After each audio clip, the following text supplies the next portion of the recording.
So let's get started. Everyone, thank you very much for joining us at 12 p.m. California time in very interesting times, I would say, that accelerate a lot of things in technology, but also decelerate other things in our lives. And a few weeks ago, I had a conversation with my publisher.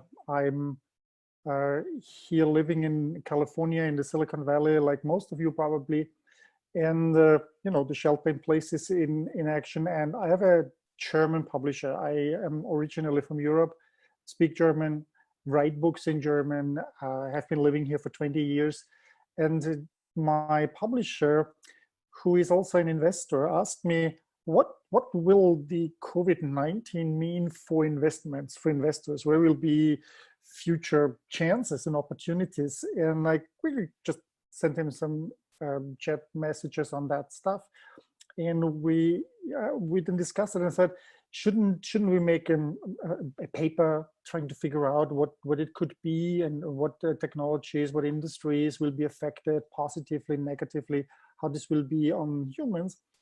And so 2 weeks ago, I sent them a draft of that paper that will be coming out in a few days, and maybe it even turns into a book.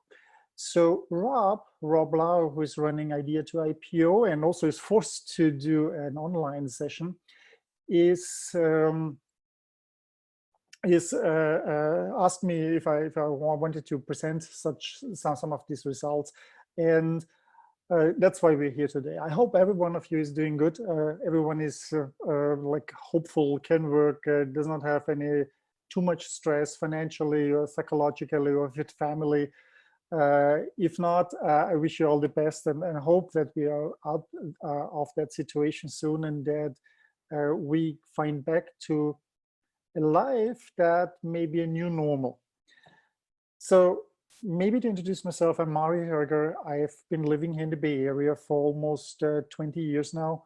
I come originally from a little country in Europe, which is called Austria. You may know one of the famous actors and governors that we had, Arnold Schwarzenegger. He's from my home country. I studied chemistry. I studied had an MBA in business. And I worked for 15 years for a German software company called SAP. Back then, when I started at this company, nobody really knew who SAP is. That started all the change once Oracle bought up all these competitors. And my role was software developer, software development manager. But also the last 5 to 7 years, I was a lot in innovation strategy, looking at technology trends, business trends that may influence SAP's technology strategy. So SAP, if you know, is a company that creates business software and also the underlying tech stack to that. So I was a developer on big data and in these spaces. And once I left SAP, I started doing that basically on my own in 2013 and writing books about that. And one of those books, Rob had invited me to present it once, is on automotive. You probably have noticed, living in Silicon Valley, there's Tesla, there is Waymo, there are all these self-driving cars around there. And this is changing a lot, the industry. So that's basically kind of my work that I'm looking at, writing books on technology trends and also always the impact on humans. So let's just dive into the presentation. Can everyone see the presentation? Rob, is my screen shared so you can see that? Yes, wonderful. So let's get started. Let's get started with that. I need to focus, put the focus there. In 1977, Elvis Presley died. Some of you who are old enough may still remember who he was. He was this very popular singer and an actor as well.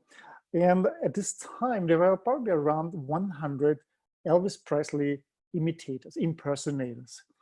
And within a few years, from 77 to 82, there were suddenly so many Elvis Presley impersonators that when people looked at it and extrapolated the curve of where it will be going, they projected that by the year 2000, 1/3 of all Americans will earn their living by impersonating Elvis Presley. Well, we know, of course, that it never happened like this, because this is a kind of a trend that changes. It's called a soft trend versus a hard trend. And that's already one concept that I wanted to tell you, is that we have different types of trends, and we're talking about trends when we're looking at what's happening after COVID-19 is over. In 2002, the US Marines, the US Navy actually, had the biggest loss in a naval battle in their history. 16 cruisers and aircraft carriers were sunk, several hundred airplanes downed, and in total up to 20,000 soldiers died.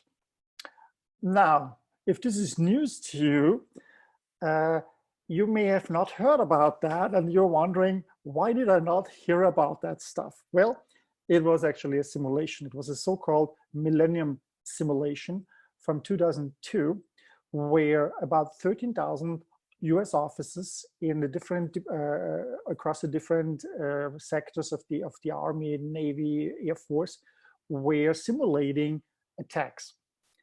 And they had a retired general whom they brought out of retirement in order to play the opponents. So both sides got budgets for buying stuff, buying equipment, and the group that represented basically the US strategy bought all the fanciest, the newest toys that they had, you know, the newest planes, the newest radar equipment, the newest rockets, the newest ships, everything there. While the retired general who played the opposing team, the bad guys, he chose to spend his stuff on thousands of little speedboats, thousands of little airplanes, on camels to transport information. And once the battle started, within 2 hours, all the aircraft carriers and all the ships were sunk, because he just simply overwhelmed the system of these fancy tools with thousands of little speedboats that he had filled up with explosives, the same as the planes and so on. So, of course, the team, the American team, so to speak, said, oh, foul, he didn't play by the rules. So they changed some rules, restarted the simulation, and within 4 hours, the same result was there. So for 2 weeks, they were playing like that until in the end, the good guys, the Americans, won.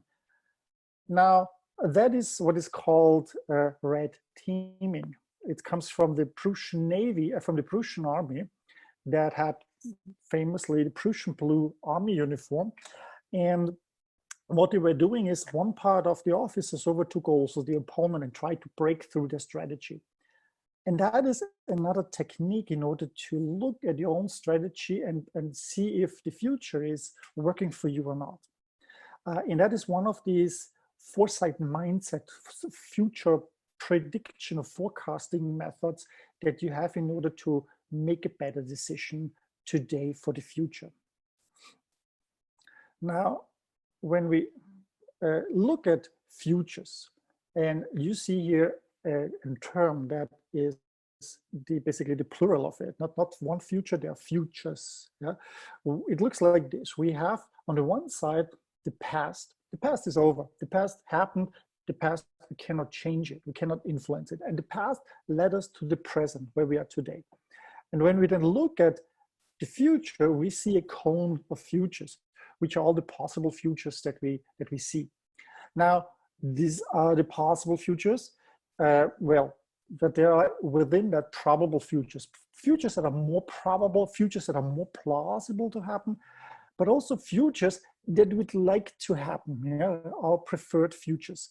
Now, the thing is, those preferred futures, as you can see, are not necessarily overlapping with probable futures. Now, the good news is we have the time to influence the future and get to the future that we prefer. Because when we look at it, the way we came to where we are today depended a lot on the decisions that we did in the past, that we or others took for us in the past. And when we look at the future, there are multiple paths in how it could develop. Yeah? So by going from one branch and node to the other and make a decision there, one or the other future becomes more likely. And the other futures that we have not chosen, the notes, the decisions that we have not taken, become less likely on that. So you see, it depends really a lot on us. Now, in the foresight process, if you have that as a strategy for yourself in your company in order to become better with that, you would go through 5 phases. You would look at preparation phase. You would like at a foresight phase, where you look now at these signals and trends, and then where you get an insight in the 3rd phase. And then based on those insights, you plan your actions or inactions. And an inaction is actually also an action, is a decision that you take not to act.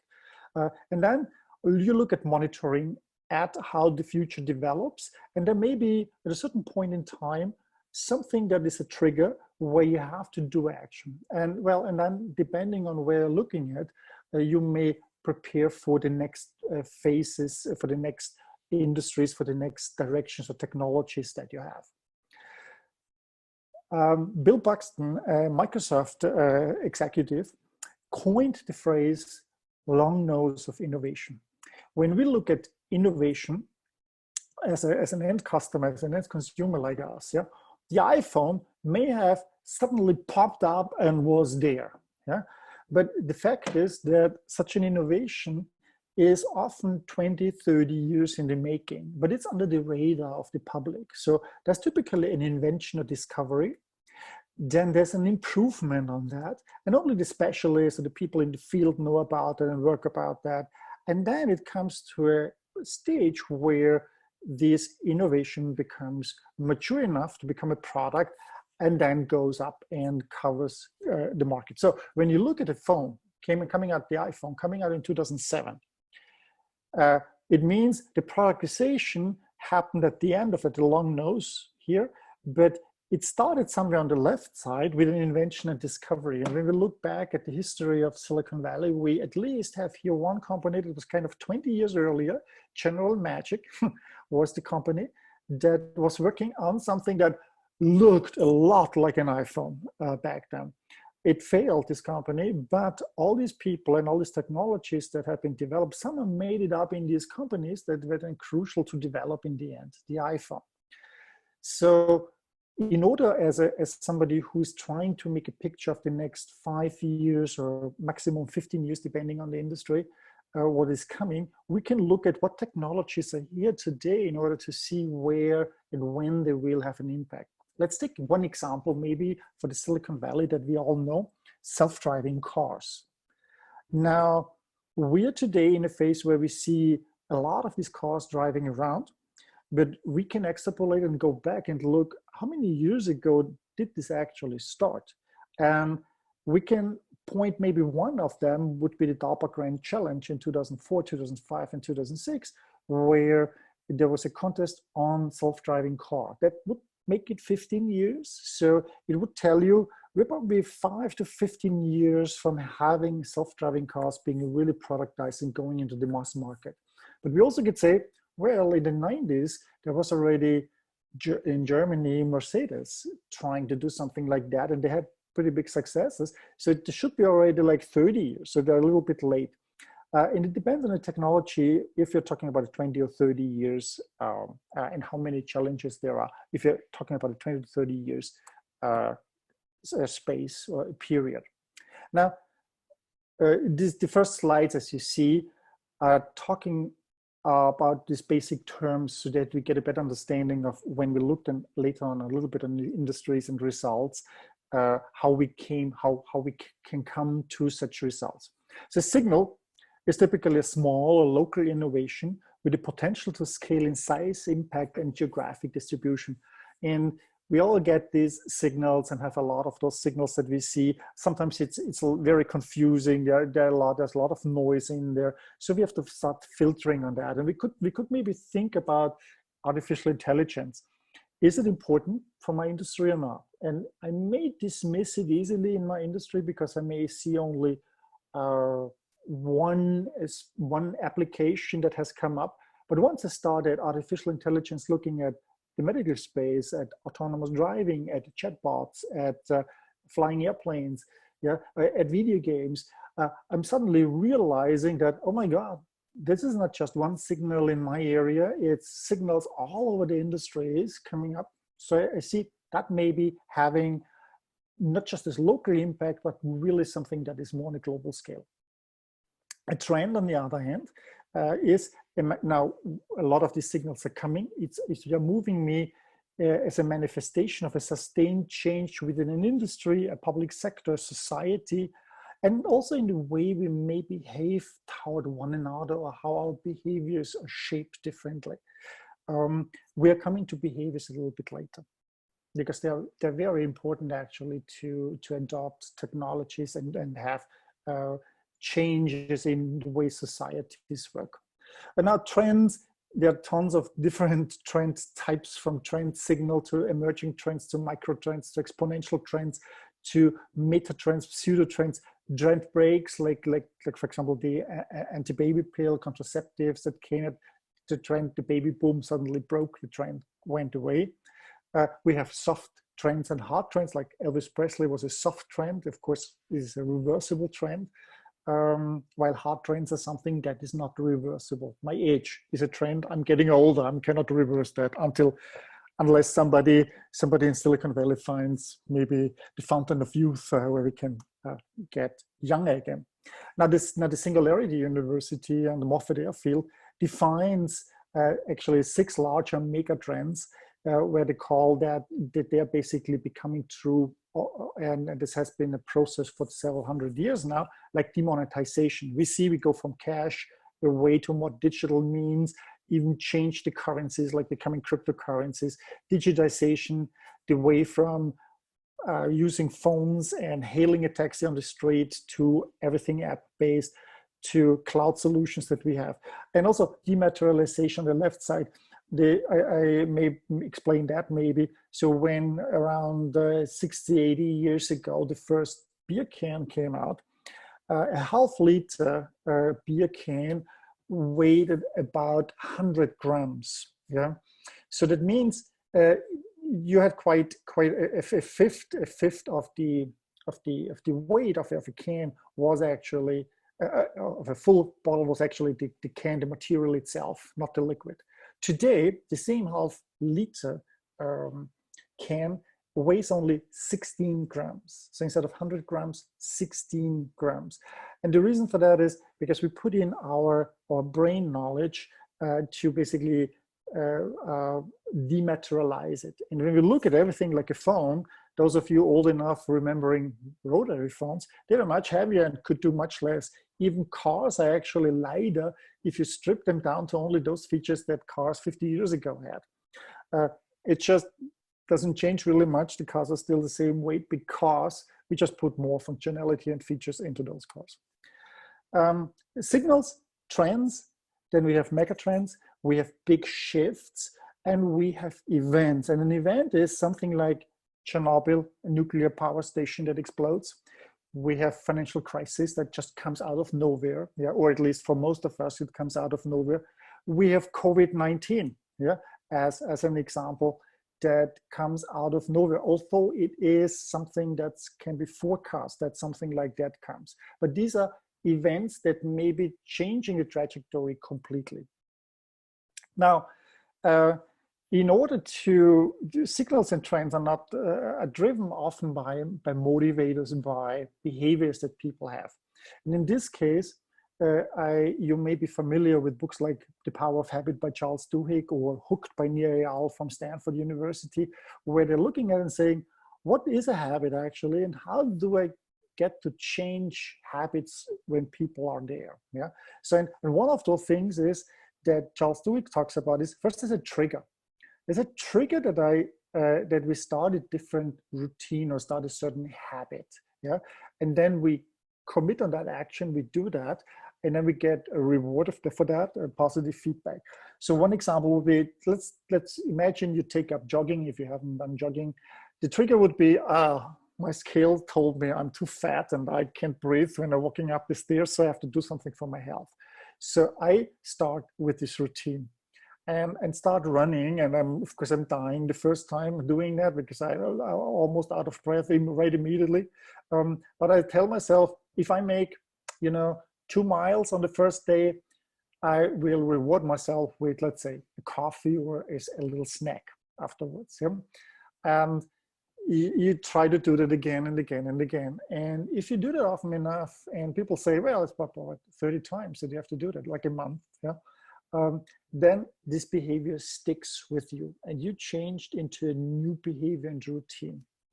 Now, guess what? You all sitting at home at the moment doing home office, video conferencing, working from home, not driving to work. We've been doing that now for over a month. So we created a new habit here that we figured out, actually, I can do my homework at home and work there, and I'm not stressed out because I'm again in the Bay Area traffic, sitting there driving 1.5 hours up to San Francisco or someplace, and then I have to first get settled. No, I'm feeling more relaxed sitting at home. Unless, of course, the children are here and they want to be homeschooled, they have to be homeschooled and make more stress than normally. But we definitely are here already in a phase where habits of people changed through that. And that is where they basically drive technologies and industries now in a direction because of those habit changes, and we've experienced that. One of the ways in order to, what you will see then later as results is based on scenarios. A scenario is basically a little story that we tell ourselves. And we assume certain things are happening, and then we say, okay, because of those drivers and these maybe technologies, we are probably, we can describe a future that may be looking like this. Now that future is just a scenario. It is probably not happening exactly like that, but components of that may happen. And here's an example. These are actually a so-called 2x2 grid matrix, and there are 2 drivers here brought up there, and that's called it's about learning in universities and colleges. It says, so we have different types of way we can learn, and there are basically 2 extremes. One is we work the established conventions, so that means we have this established form of learning, a teacher in front and the students in the classroom. Or we have a self-organized emergent kind of learning. That means I'm here and sitting there and doing that the way I want. And on the other axis, on the y-axis, we have technology and our attitude to technology. And once that technology is frustrating, everyone who has to use Zoom for the first time is frustrated, cannot find a button, and this here, and voice is not working, and video is not working, and I'm not looking good on video, and the lighting is not good. And on the other hand, technology empowers. I don't have to fly out 2 hours down to LA in order to have a half-an-hour meeting with somebody. No, I can do that here, and it empowers, and I win life back. I win a full day back. So when you then create for each of these boxes a scenario story, that's what you get. You get 4 scenarios. And they give you an understanding of how a future could look like and what you would have to do probably in order to get to the point. The idea behind such forecasting the future is to get better decisions today, to make better decisions today, to be prepared for the future. Not only prepared, but also to influence it and not just trail it, but ride on it and basically benefit from that more than. You don't want to be overrolled by that thing and hit by that. You want to be prepared for that. Last thing here for the preparation part is the so-called futures wheel. Every change in technology, every change in business model, any of these behaviors that are happening, we try to understand that in order to, you look at the red circle, we start here, and then you look at one of these light blue circles, and what will it change in the future? So what will basically the switch from horse-drawn carriages to cars mean? Well, it may mean we can go faster, we can go farther, we may need new roads, right? So this is something that I can predict, right? But then this again, a better street has other implications that I may not realize that it has. For example, it may lead to restaurants and the restaurant guide, because somebody like a tire maker like Michelin, the French tire maker, they wanted to sell more tires and brought out a guide for motorists to find places they can drive to. So the more they drive, the more tires they use, the more tires we sell, right? And suddenly a whole industry comes up. And then there may be implications like the green cycle that in the end that I just simply cannot predict at all. Like, for example, shopping malls. Shopping malls were only possible because of cars. Yeah. So I give you a different example. When the Sputnik, this first satellite, was shot up into the space by the Soviet scientists, it triggered actually a lot of events. It triggered the space race, of course, yeah, which led in the end, when you look at it here, to the moon landing. The stuff that was directly signed. But what it also led to was that when the astronaut flew around the moon, they discovered that the Earth is this blue marble there that looks so fragile, so brittle, yeah, and that's the only place that we have that it started this whole ecological movement that we looked at other forms of creating energy like solar cells, going away from oil, yeah, maybe more space exploration, etc. Another thing was that they figured out with the Sputnik, with the satellite, I can do positioning, yeah, I can figure out where my submarines are so that I can reposition my nuclear rockets at the destinations, which brought us in the end the GPS, the global positioning system, yeah, to guide basically missiles and brought us Star Wars.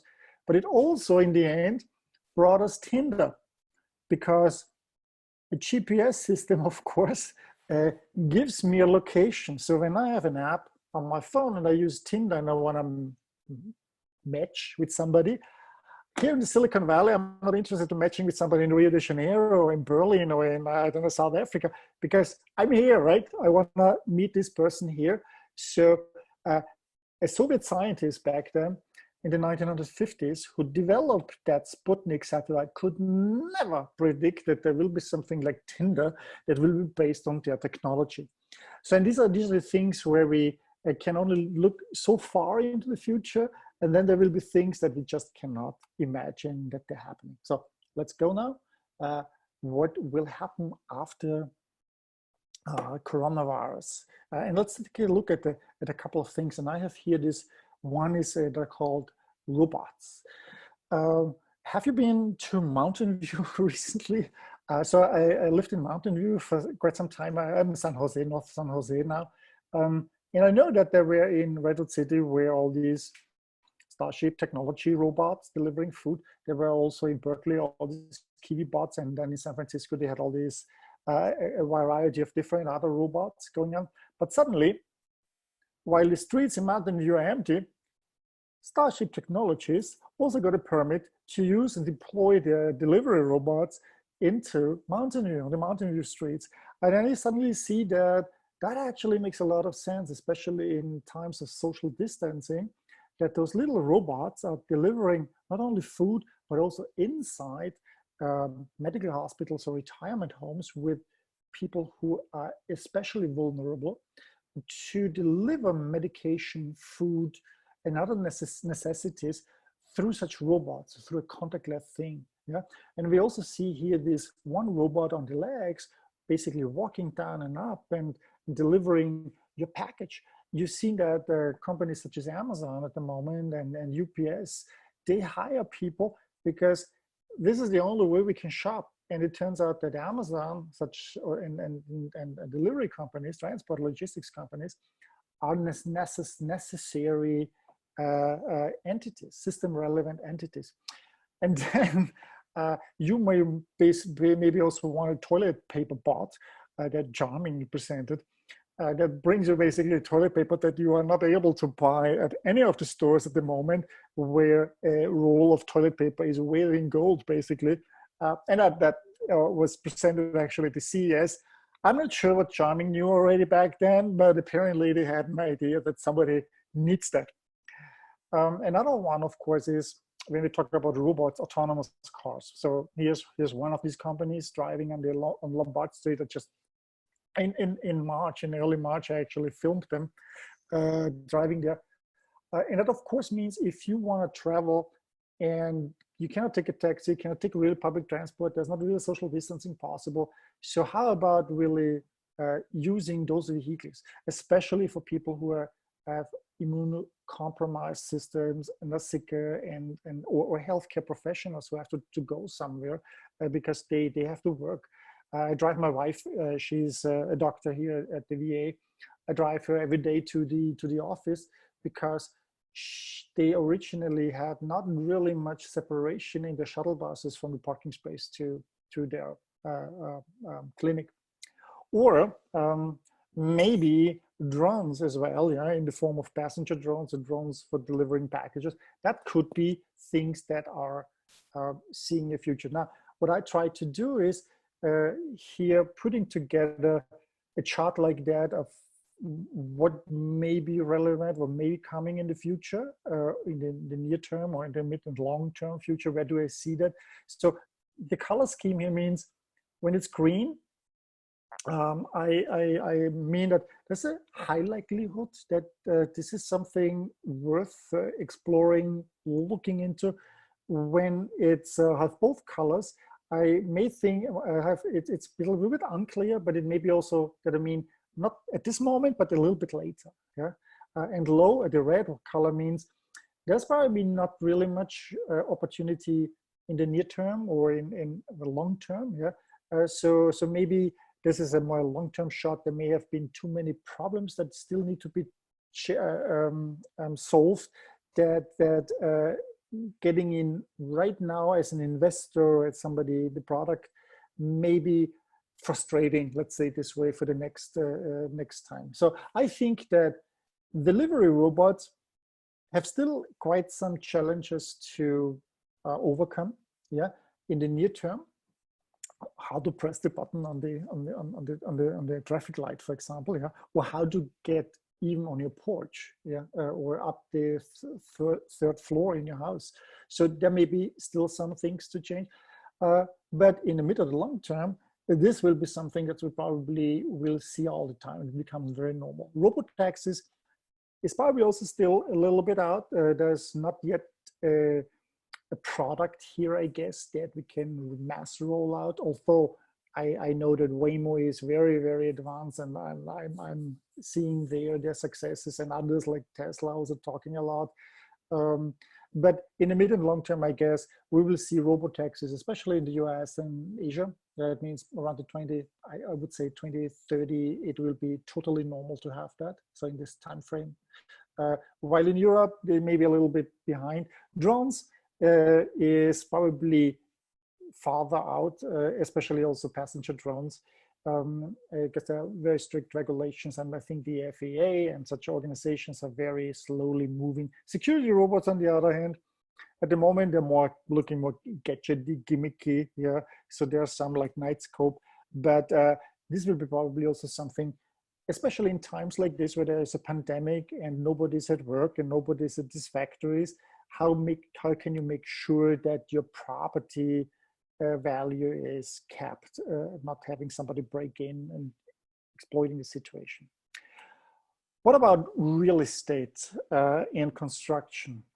Well, if you're from a modern country with an infrastructure like electricity, and compare it to what you see here in the US on wooden poles with old technologies, you know that infrastructure here has a huge opportunity to be improved and made also hurricane proof, and all these a little bit more gusty winds and you break everything, or you have a big fire in Napa Valley because of a broken cable over there. Yeah. Also, financial, most of you probably know what this person is doing there, writing a check. I was pretty much surprised when I moved here in 2001 to see checks. I get a checkbook because in Europe, I think the last check I issued in 1900 1995 or so, yeah, and it was actively discouraged to use a jack. Here it is still the year 2020 and active means. So here's an opportunity to actually change infrastructure and things.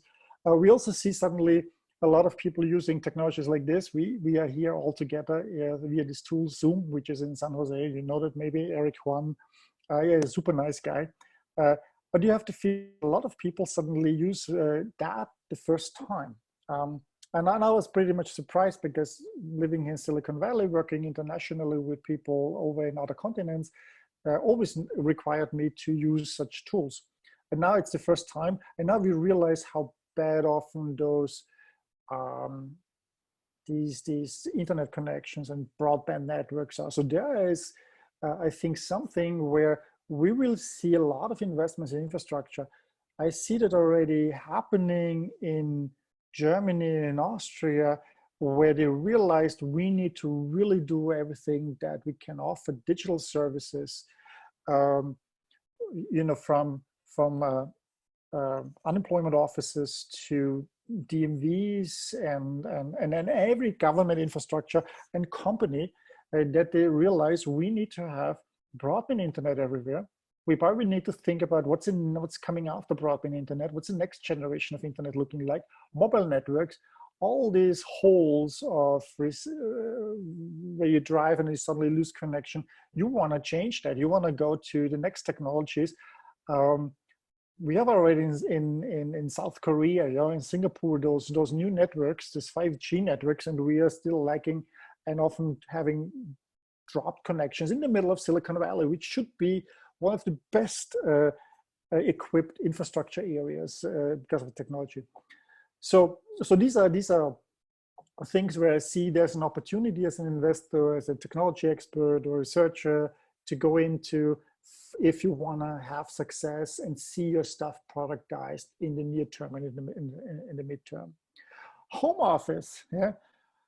I tried to order an office chair for my wife, and currently it looks like every store, everywhere on Amazon, even the manufacturers have run out of office chairs because everyone working from home now realizes what a shitty chair they have at home, and so they need chairs. So you wait currently weeks to get an office chair, and that is true for every other office equipment, home office equipment that you would need, like printers, like good desks, like good lamps, good just you name it. Yeah, even Apple products, you had troubles at the beginning getting, because they were not producing them. They couldn't get the supply chain down in China.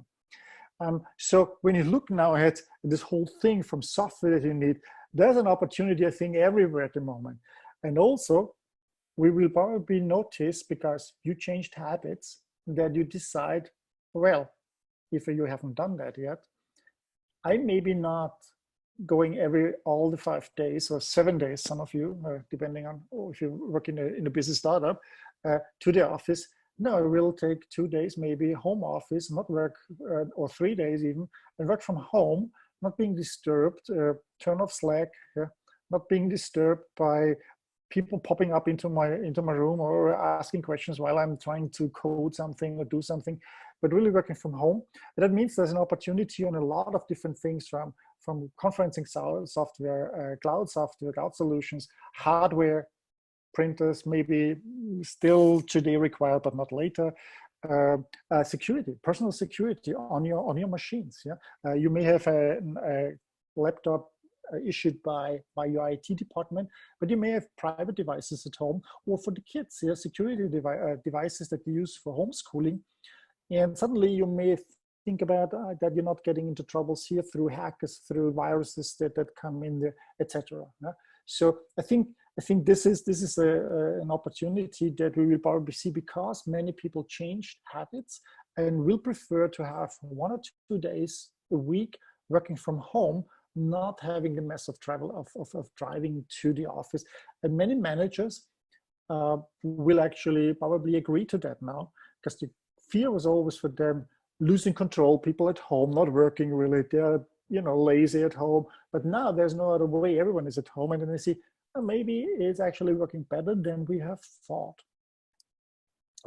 Which also means who needs office spaces then? Yeah, we will, there was a number yesterday on TechCrunch. There was somebody talking about that there are about 150 million square feet of office and retail space.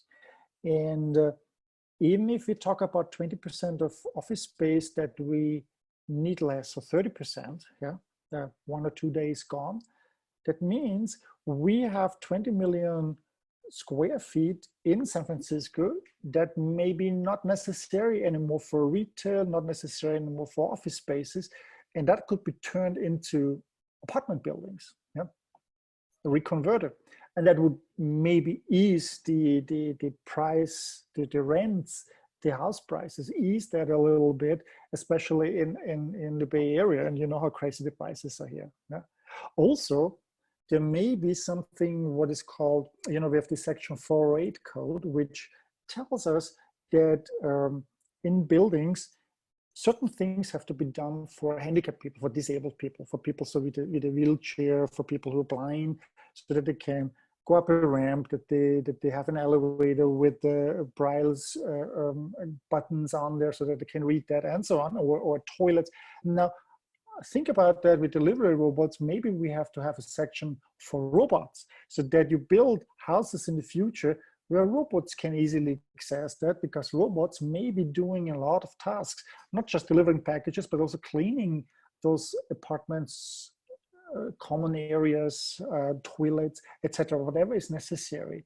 And in order to make it easy for them, there may be a building code that basically puts on top of that so that we have robots being able to navigate that properly. So in real estate, the private homes, home offices will probably be something in the near term that people are thinking about investing probably a lot in that.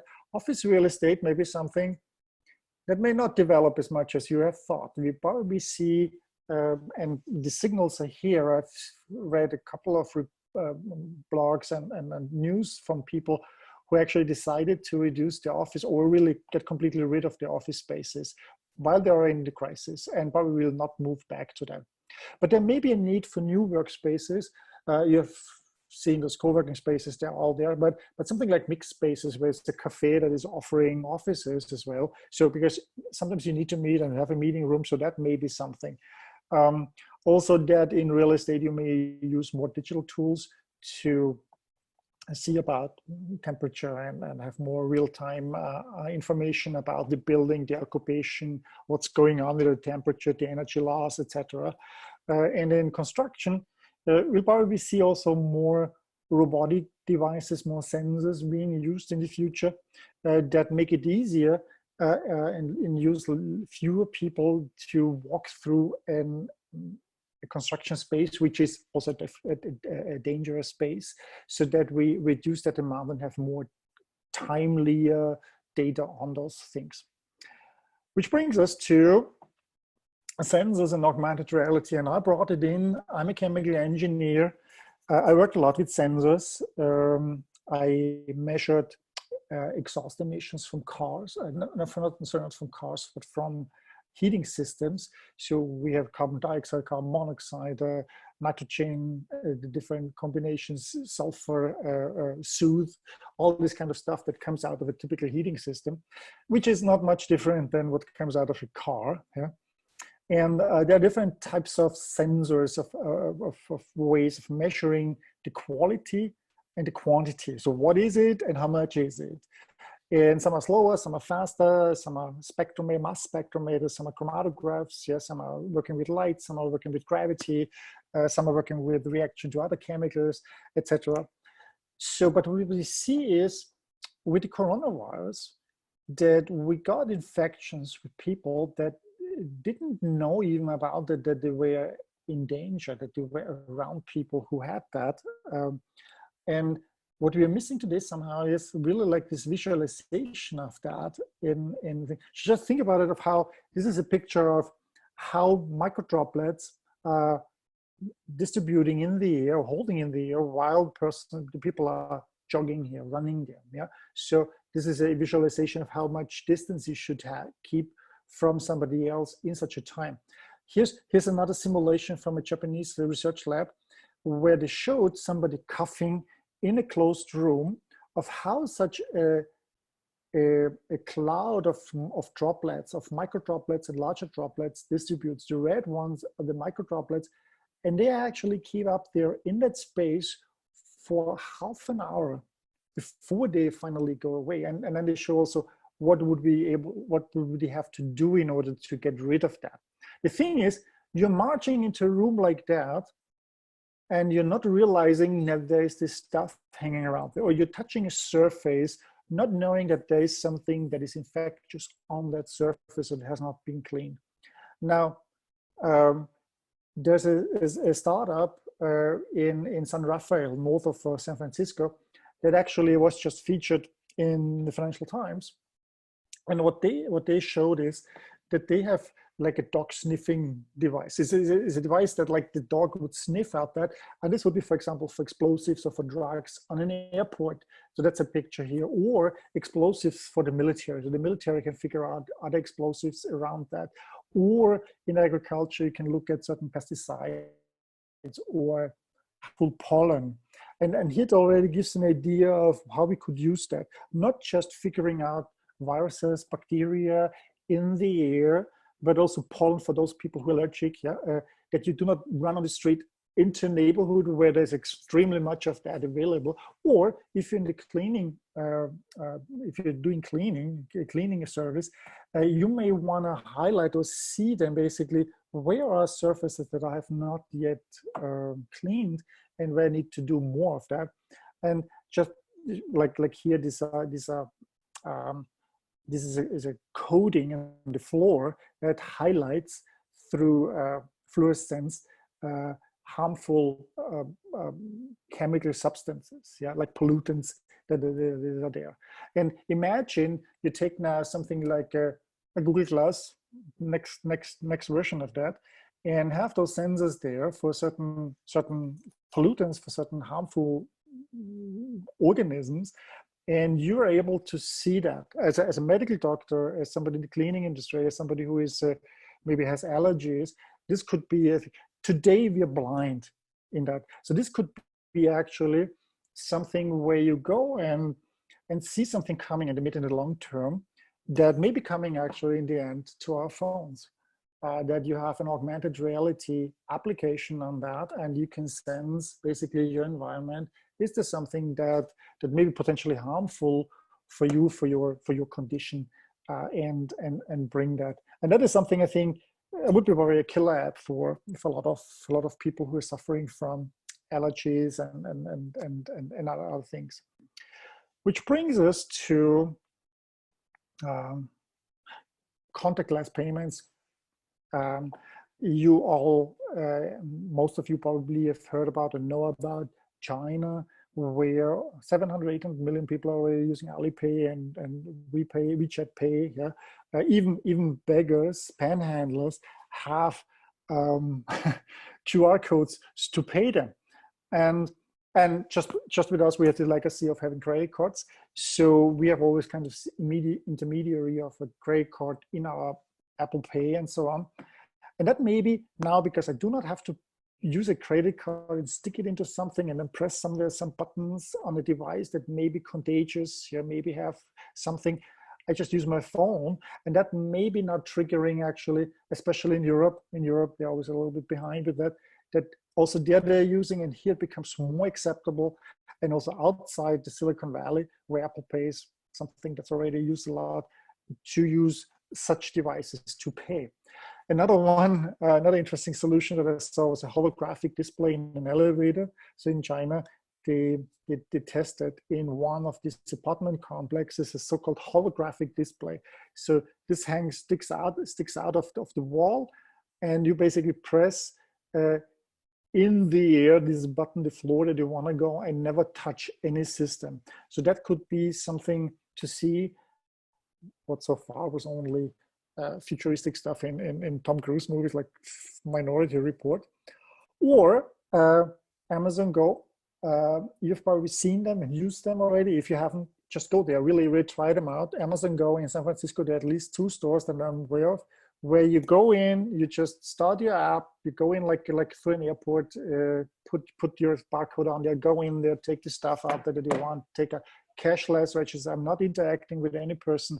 I'm not touching anything else except the products. I'm not having to touch a person that moves it over a scanning system. I do not have to touch a scanner. Like it's safe with the self-checkout systems where there's my lady always standing and wiping everything off after every user. So they could become way more prominent solutions in order not to avoid such things. So contactless payments, I don't think that cryptocurrency will be benefiting from that, but certainly contactless payments. Online shops, every single store and restaurant that did not have that up to now has an online shop to have takeout orders because it's the only way that they're able actually in such a crisis to make money. What we also see is that Amazon wins. Platforms like this and the fulfillment centers with that, and shops that serve as fulfillment centers for such large aggregators like Amazon benefiting from all this will change it. Companies that have not managed to do that, like Walmart, their online shops suck. You understand that they have no chance in winning in this. I heard now from multiple people, including my wife, that she ordered something at Walmart only to have it canceled the day before it was supposed to be, because they didn't have that in the store. So their inventory system together with the online shopping system, they're not synchronized. So you can put in whatever you want. And Amazon, that is one system. So they will certainly win with that. Which brings me to the end of the talk. Just here's some books that I have. The only book that's in English is The Last Driver's License Holder, has already been born about the automotive industry with from October 2019, so just half a year old, talking about how this will develop. This is basically when I tell you about an industry like that, I try to do that here too, looking at the signals that I found, looking at the story, the narrative behind it, the behaviors that may be needed to change and how they will come together, electric cars, sharing models, Uber, Lyft, others, autonomous vehicles, etc. And telling a story, a narrative, or multiple narratives of how this may develop. And you've seen some of the screens of the slides about Foresight from this book. It's a German book. I do workshops with that also in English. That is basically like the business model canvas book. Has a lot of these examples and canvases in there so that you can work on describing, predicting, forecasting your own future, so to speak. And then I wrote a couple of other books, all in German about artificial intelligence and the Silicon Valley mindset. And that is basically my contact information. So feel free to reach out to me. I have a couple of websites with blogs and articles, an email here. I'm on LinkedIn, of course, and Twitter, wherever you want. And with that, I basically want to open the forum for discussion. So if you have a question, there's a chat box, a chat window, and feel free to ask me their question. I unmute everyone so that you can hear each other. I don't even know how many people we have.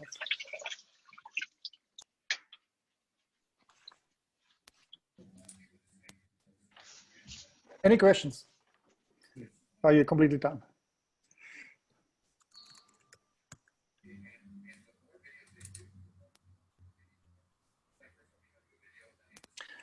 Well, yeah. If you don't have any questions, you still, I know everyone is at home now, kind of in this nether world of home office in the coronavirus crisis. You can always send me an email and reach out to me, and we can once also all the shelter in place is basically lifted, we can of course then also go and have some coffee somewhere. Now there are coming some questions in. How do you make your predictions? So first, it's not a prediction, it's a forecast. Yeah, a prediction would be something like 100% sure that this is going to happen. A forecast is with a probability. That's why we call it weather forecast and not weather prediction. Yeah, and I gave you some definitions of first words at the beginning. Yeah, some terms like signal trends, and I try to look at signals that I see in industries and across other industries and try to put them together and make sense out of that and try to figure out what's happening there actually. And then when you look at, is this a irreversible trend, a hard trend, or is it a soft trend, or does it follow the mega trends of demonetization, digitalization, dematerialization? Where would this go? And if we take one of those things off, then we would see, then we could probably make a story behind it. And then we see it, look at the drivers. So when I look at those, that's how I try to figure it out, by applying those things that I showed you at the beginning. When I do that with people, I'm not an expert in any industry, or in most industries I'm not. So we do a workshop, and then we would, as groups, in multiple small groups of 3 to 4 people in the workshop, so we have 5 of these groups, work and try to figure out those drivers, try to figure out signals that we see, and is this hard, is this soft, is this a mega trend, is this an emerging trend, where is it in the stage of the long nose of innovation, and try to describe scenarios. And those scenarios then help these teams or these people in these groups then make decisions today. So, okay, we need to skill. We need to learn more skills on that stuff. We need to try out stuff. We need to wait, maybe, yeah. But once there is a certain threshold reached, there's a trigger then that we need to do something. And that helps people, this helps these companies and groups to iterate much earlier on that. So they have like 3 iterations on that already, and then it suddenly happens, and then they're, oh my God, we have already a plan for that of how to do that. So this is how to do that. Working in teams normally. It's healthcare. I did not, I looked a little bit at healthcare. I did not send or show a slide. I think also, this is a very broad topic. Not only medical devices, I think one of those devices that I was looking at was tricorder, like I showed that sensor that was basically, if you look at it, this augmented reality sensor thing is probably something in the healthcare space. I think the healthcare space, seeing it with my wife, is very far behind in technology on a general. When you look at the average of the healthcare system, it's very far behind of adopting technologies. Now I see that, and I have to admit, my wife has 2 sisters who are also doctors. They are home because they have their clinics, and now they're doing all remote consulting. So they're doing all telemedicine. And they haven't done that up to that point. And suddenly in the last 5 weeks, they have been doing that on a constant basis. They love it. Yeah, it makes it easier for them. It is also, so I think we will see adoption of technologies here in that space more. When I look at the Veterans Affairs, that they're still sending faxes out there. Yeah, that has been the standard. And now they cannot, because nobody has a fax at home anymore. They had to change that. They had to change and ramp up their IT infrastructure. So there's probably some investment coming there. What medical technologies, we'd have to look into that and understand that, what it means. So I did not dive into that as deep as that.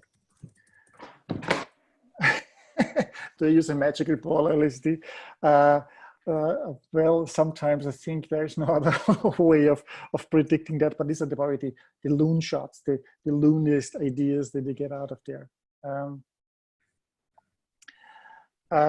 Information security. Yeah, well, we're using a tool apparently that has... Did you get my text? Yeah. Yeah, just go to this place now. Yeah, when you're here, okay? We're seeing that we have here security not everywhere. Zoom, one of the examples, and we have probably secured the good one now in the meantime for corporations, because IT and the hacks that we've seen in the last years, starting with financial institutions, going to away from that, healthcare institutions that have been under attack, Sony Entertainment, you remember that case, that they're completely wiped out, has been prominent in companies, but not at home. We did not take much attention to that. This may be becoming, with more people working at home, a large issue. So I'm not sure if McAfee solutions and Norton antivirus and this kind of stuff is enough for that. So encrypting stuff more, and this is not technology that's easy to use for the majority of people. That's maybe for us or for you working in the IT industry. I assume many of you are working here in the IT industry in Silicon Valley or in related fields. It may be something that's close to your heart, but it's not easy. I mean, just think about passwords. I'm not sure how you manage your passwords. I have a sheet with probably 50 passwords and user accounts, and that is a situation that may become worse now with doing more home office. So let me see if education. I did not look much at education. But of course, I experienced that thing as well. Education has been around, online education, for a long time, with surprisingly weak results, let's say it this way. It is very straining to sit and consume videos for most people, for many people. They may not have the peace of mind to sit through those videos. For some it works very well, for some not. Children is a very different issue here. Children are hyperactive in comparison to humans, to adults. And I see that a lot of schools are struggling. Schools that do not have the technical infrastructure, that do not even have internet in the school, where the teachers the first time used Zoom. I've seen that with my 3 boys. I'm in a Silicon Valley school where there is better equipment and everything, and we have, but I see that my sister, she lives still in Austria, they had only 1 computer at home and 2 kids. So who's using the computer? Yeah, so they had to buy a computer, and that's just the beginning of the problem, because then sharing documents, yeah, you have to learn that, forwarding information, scheduling time, finding a video conferencing tool, making sure they're doing homework. Most of the people didn't have a printer at home, and kids had to print out something and scribble on that. And while at the same time, the parents have to do home office. So there's a huge technological and educational gap of how to use technologies in that space. And we have not invested enough to skill our teachers and prepare our schools for that. And that will probably now accelerate. How to build the consistency to survive the maturity period for the tech. In other words, how should one prepare themselves to start working on your future idea transpired by code? Well, the main motivation for this report was because it was triggered by an investor who has a publishing house, who has also a magazine, a German magazine, which is called The Shareholder, the Aktionär.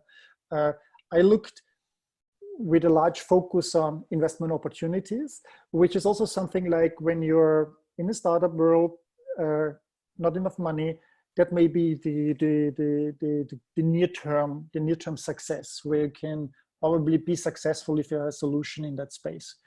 So if you have no time restriction, that means you have enough breath and say, I want to tackle one of these large challenges, and I'm really interested in something like long-term passenger drones. Passenger drones may be long-term, and you have the drive to also the sustaining energy to know that for the next 10, 15 years, there will be a lot of challenges, a lot of roadblocks there. You will die, probably multiple deaths in between. Yeah, your projects will be canceled multiple times and restarted.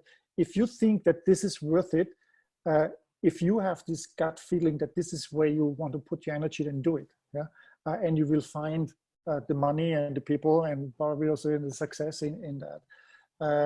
But if you do not want to postpone your rewards or your success or your feedback on that, delay gratification, so to speak, do something that looks like it's near term.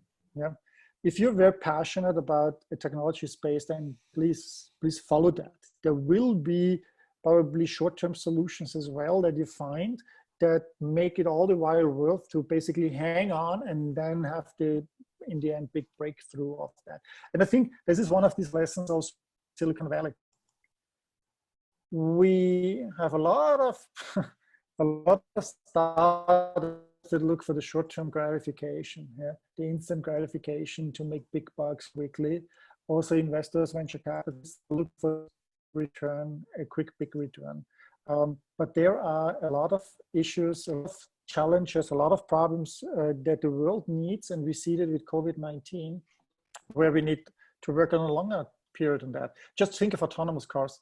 Autonomous cars were started basically with the Google at Google in 2009. 11 years later, it's not profitable at all. In the meantime, another company like Volkswagen changed the CEO 3 times in that time. So spending billions of dollars over years, not having any revenue from that research, basically, would have already died in a traditional company multiple deaths. But once it will be successful, it's a multiple trillion-dollar business that they are owning. And so if you do not have the breadth, if you do not have the company structure, if you are public and have to look at short-term things, if you're not a founder anymore that controls the company, then the long-term is becoming different. That means also we should think, maybe rethink, not maybe, we should definitely rethink these quarterly results and ROI key figures that the MBAs are throwing at us, and look really at long-term return of investments. And that means 10, 15 years. I just read a book on loon shots. That is actually a highly recommendable book as well, where they're looking at those crazy loon shot things that brought us the transistor or the radar and these kind of things that people thought were crazy, but in the end brought that stuff. What about future factories and manufacturing? I did not look really into that, so I cannot. I'm not qualified at the moment to speak about that. So we would have to look into that in a separate thing. Maybe I do that in case we write a book. I would have to become smarter about manufacturing industry 4.0, as they are calling it in Germany. What else? 50% of my presentation will be about AI. Do you have? So I just wrote a book about AI, more from a high-level perspective on what it means as a humans. AI is, why did I not make AI a separate topic? Because it is, when we look at all these things, AI is everywhere. It's like electricity, it's everywhere. So that's why I did not focus separately on that, because it's like hidden in autonomous cars, in robots, in sensor technology, in all this, in construction. This is all full of AI. So it's you're not talking about electricity here. Let me see. Yeah, and I agree. Online learning can democratize education, like Khan Academy, definitely. So I think Sebastian Schwan, who started Udacity and who started also the self-driving car project at Google and who started Kitty Hawk, and he did a lot of other things. When he started Udacity, this MOOC, he figured out that in this one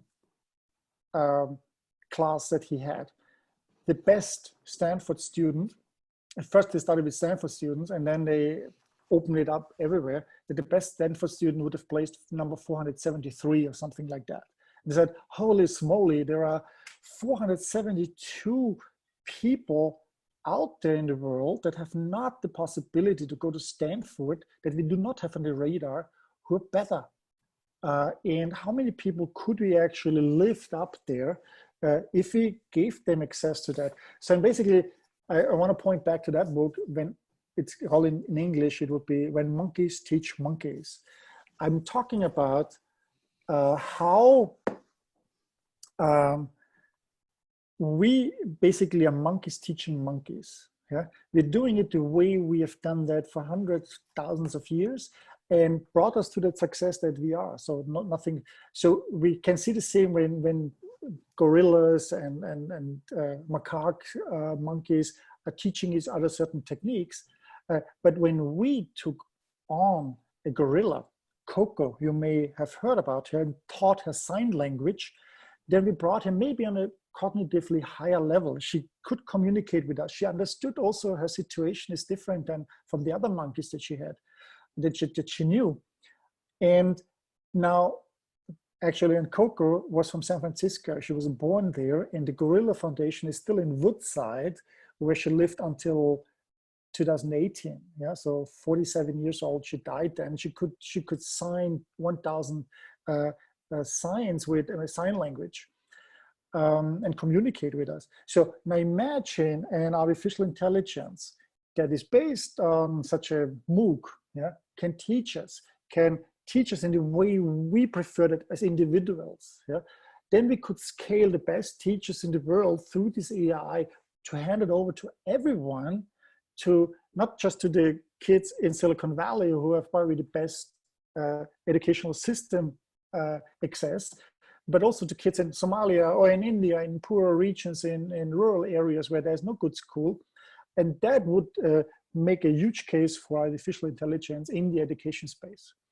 But that is a different story here.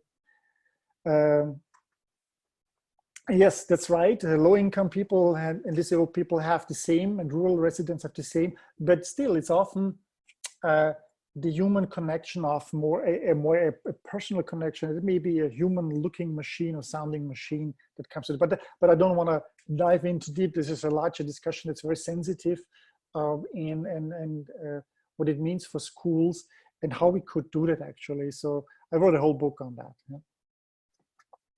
So what are the next questions? As a Hungarian, nice to meet you. I will. Let's go. Let me go into my contact information. So here's my email that you see. Yeah. What else? College tuition should be. Yeah. I mean, this is something that I do not understand in the US.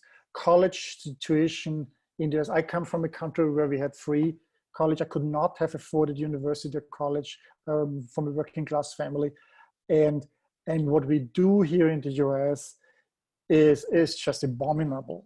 This is basically we're leaving a large number of people, not giving them access to education. Yeah, there are things that are done very well, which is not done well in Europe. In Europe, it's unheard of that somebody, let's say in the 40s, starts doing medical training, becoming a doctor. Yeah, my wife has done that. She became only a doctor when she was in her 40s. So this basic complete change of education, of a profession in later age is something that the US is extremely good in doing. And the thing is, we are actually specializing too fast in Europe. We have to often decide when we are 15 to go into certain craft, and then we may completely mismatch because at this time, we're not going with the first girlfriend or boyfriend that we have and marry them. We are sampling, yeah. So we should also sample work, and we actually should learn different things, not learning a specialization, but learning how to learn, yeah. Because we will be seeing in the future that a lot of these jobs are quickly changing. Every 5 years, probably we will have a different job, and I have to learn constantly and probably create my jobs. Today, we are teaching kids to take a job and keep the job. But that is not the world in which we're living right now. We need kids that are able to learn how to create jobs and define their new job that they have. So this is a large story. Online credentials, and I agree, should be respected as equal or superior to a person. So what question is here? Delayed gratification is ingrained in the core of entrepreneurship, in particular moonshots.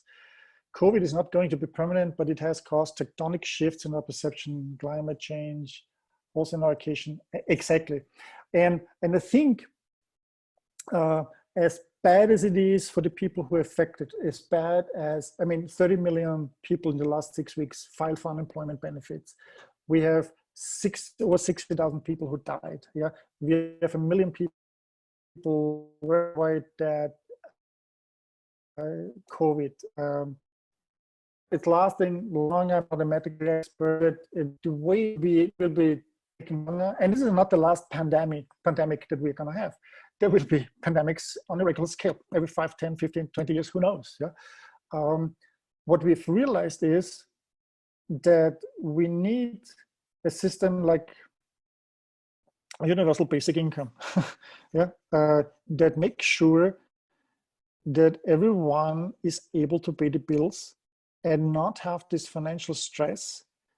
And now that we are in the situation and we packaged tied over now, this is $3 trillion package alone in the US, and over 80 countries are doing such aid packages, doing something from one-time payment to every citizen or resident to multiple payments up to a year.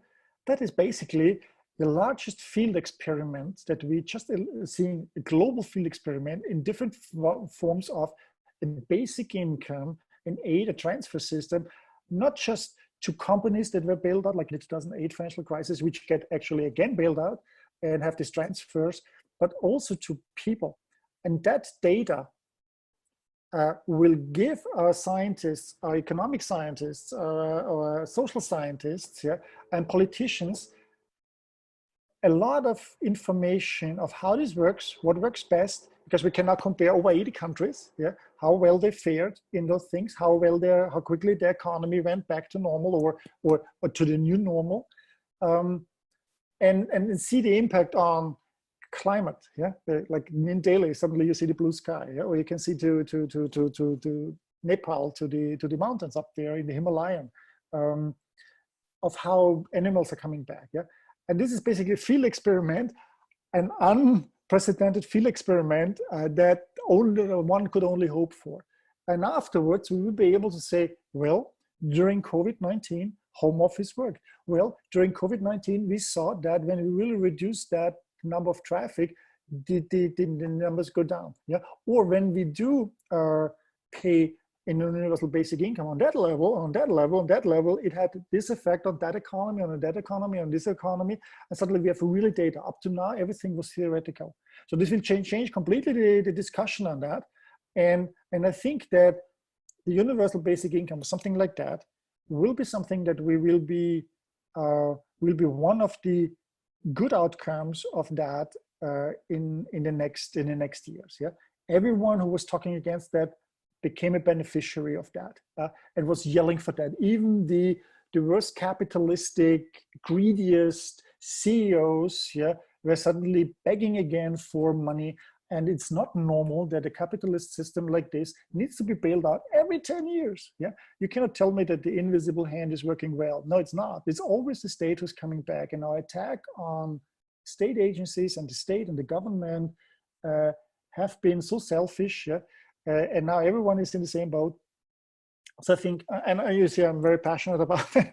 I'm coming from a social democratic background, labor union background, being an entrepreneur myself, yeah, having been in material positions, I see both. I think the system that we had before COVID-19 was not fair, and we can only hope that we get a fairer system and are able to do that and have that really on data, which I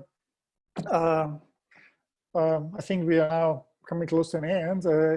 As I said, if you have any questions, here's my email. You see it on the screen share. You can connect me on LinkedIn, send me a reach out, or go for coffee with me. I love coffee. I'm from Vienna, Austria, so we always go into cafes and drink some good coffee.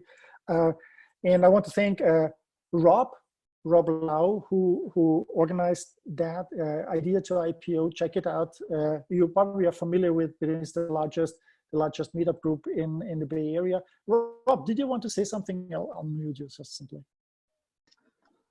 Well, I want to thank Mario for the awesome presentation. We'll be doing a few more, hopefully, during the lockdown. We're doing the webinar once a day, so we may have Mario back for one of his other fine presentations. This webinar will be recorded, and the recording will be available for future review. Okay. Thank you very much, everyone. Stay healthy, stay safe. Don't get depressed. Do something useful. The sun is out, so thank you for coming. And follow Rob's meetup group. He's gonna have some more of those things with other people, more interesting people, more funny people. So, and stay everyone safe. Bye. Happy Cinco de Mayo.